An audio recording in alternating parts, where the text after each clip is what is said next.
strategy to learn Chinese more efficiently, and in this video I'm going to break down exactly how you can do that. The first thing that we need to clarify is that as a beginner, or maybe if you're at an intermediate level, when learning Chinese you really need to make sure that you're not just studying the language itself, because at this level you don't have a solid enough foundation to actually go about learning the specific grammar structures or the intricate details of the language itself. It's a lot more important to build from the ground up and start with easy vocabulary that is easy to comprehend. So starting with basic material and letting your vocabulary grow naturally is the crucial step that you need to take. And so now you might be like, okay, I understand, but how do I go about doing that? If you think about when we're just kids and we start learning a language, our first language, how do we start learning it? We learn it naturally. I'm sure that you've heard this hundreds and thousands of times, how you need to immerse yourself in the language and just listen to things, talk to other people, watch TV shows, read, but it's not always that simple. What I suggest as a beginner is that you find yourself a beginner level textbook, perhaps the pinyin on top, that way it's easy to process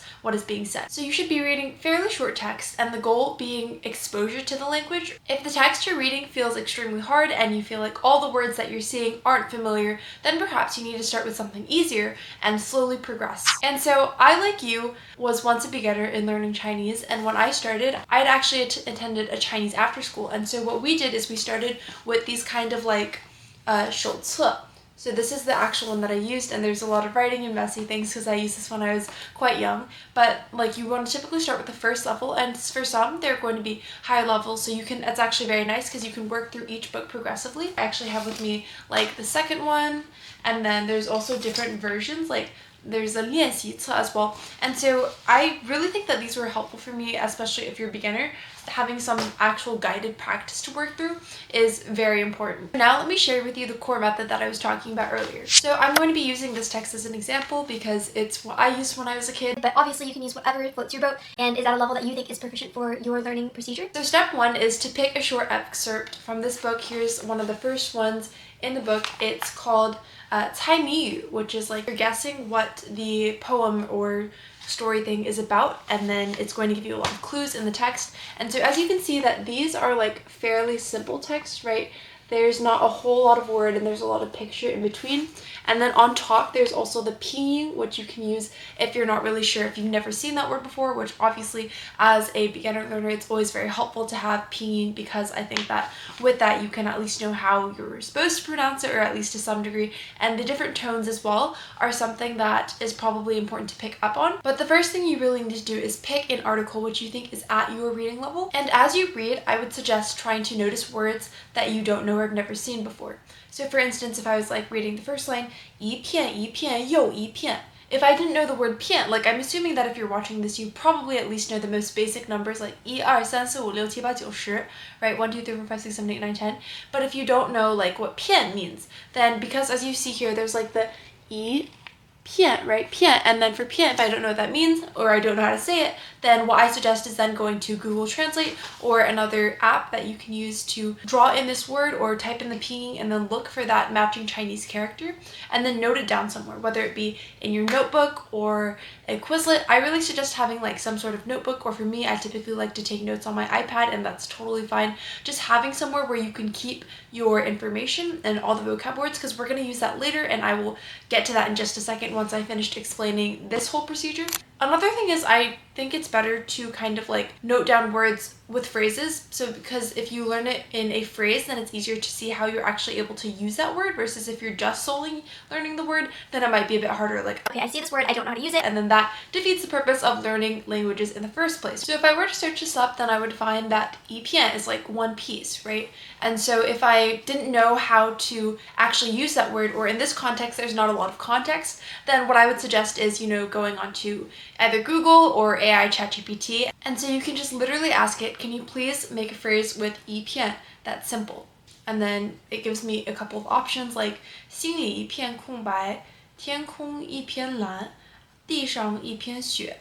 And so progressively, as you read through this article, you're going to note down those words that you're maybe not familiar with, as well as the pinyin, because that will help you understand how to pronounce it. There's also YouTube videos, or like an app that I like to use is Pleco. This is not sponsored, but it's just a great tool, I think, because it's kind of like a living dictionary where you can just type in any word and then it will have the English definition along with the pinyin, and as well as even the strokes and how to write it. And that comes very important in the next step that I'm going to talk about, which is what you actually do with those words once you've recorded them down. And before I get to that, I also just want to note that you don't have to write everything down, just the words that you think are important to actually understand the actual passage, because that's going to be very important after we've taken the second step. And then in the third step, that's going to be very handy once you've had those words written down. And so for my beginners out there, I think it's very important to note that, it's totally normal to first associate pinyin with meaning. If you're really wanting to make sure that your pronunciation is as close to a native as possible, then it's very important that in the beginning stages when you're learning to really focus in on tones. And there's like 4 different tones, right, that you're going to have to learn, and 声调, because like if you say a word in a different tone, then it could mean something completely different. So how I recommend is, as I mentioned, you can use Pleco or Google Translate and just listen to the word if you're not sure of how to pronounce it, and then repeat it 5 times, listen to it again, repeat it 5 times until you're like positive, Okay, I know how this word is pronounced, I know the tone, and then move on with the next word. And this is just a process to train your ear. You're not trying to be perfect or anything like that. It's okay if you make mistakes, but I just think it's very important to actually put in the tonations in practice so that you know how it should sound. Progressively, you'll see that your pronunciation gets better and better as you practice. So you might be wondering, how many words should I aim for a day? Well, obviously this is largely going to depend on how much time you have, but I think a golden rule, something that you should aim for, is around 3 to 5 words per day. And you can adjust based on your time as well as your confidence with the words that you learned that day through the reading. But I think a key principle to remember is that consistency is greater than volume. So you'd rather make sure that every single day you're getting 3 to 5 words in, rather than in one single day learning like 20 words and then having them all drift out of your brain the next day or something like that, because you're not consistently reviewing them and actually processing that information. And to acquire basic literacy, you really only need 2,000 to 3,000 words. So that tells you something. And so now into the next step. Once we've gathered those words, the key thing is we want to write them down. We have them recorded down in our notebook or a Quizlet, and so once we get that, we want to make sure that we have it organized in the list. And what I recommend, or what I used to like to do, is I would have like a line for each word or phrase, and then I would have the pinyin above it and then the word below it. To the right of that line, I would just rewrite it down again and again and again until I was sure, okay, I've got this. I remembered how this word is written, and then sometimes I would cover the word and retest myself to see if I actually knew how to regurgitate the word from memory. And then again, for the strokes, if you're not sure, you can use Pleco or YouTube or something like that for the basic words. There are almost always tutorials on how the strokes should be written. I also have a video and it goes into more detail in how I actually go about doing the writing. So if you're interested, I also have a short on that or a video, so you can check that out as well. I'll leave a link in the description. And so the key is you don't actually need to strictly memorize them the first time around, because for a lot of the common basic words like pian, or like the numbers for instance, you're going to come across them quite often. And so the goal is that the first time around you might not recognize them, and then so you have to add them into your notebook and then write them down,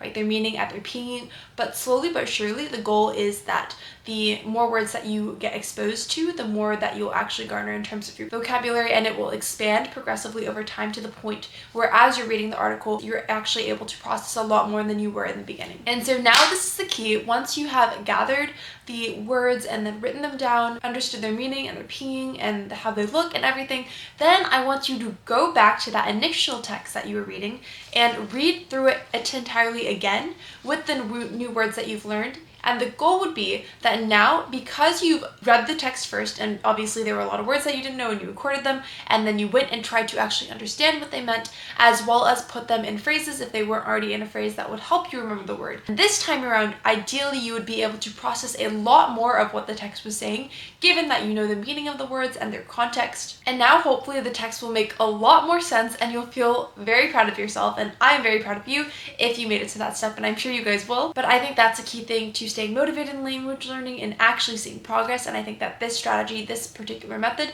is something that will allow you to see immediate progress. For instance, if you go through this entire process in one day for one very short article, then you'll immediately see how that increased vocabulary is increasing your overall reading comprehension. But of course, it's not always sunshines and rainbows when you're learning a language, and it may seem slow at first, but that is completely normal. Progress isn't linear, and feeling confused doesn't mean that you're not learning, or doesn't mean that you're not making progress. It just means that slowly but progressively you're improving your Chinese skills. And so this was obviously more of like a reading comprehension, vocabulary building strategy. If you guys want me to make a video on how to improve your oral skills, speaking oral skills, I would also be happy to do that. I'm also thinking about making kind of like vlogs in slower Chinese to help you improve your listening skills as well. So please let me know down in the comments if that's something you'd be interested in. For more videos like this, don't forget to hit that subscribe button, and I'll see you guys in the next one.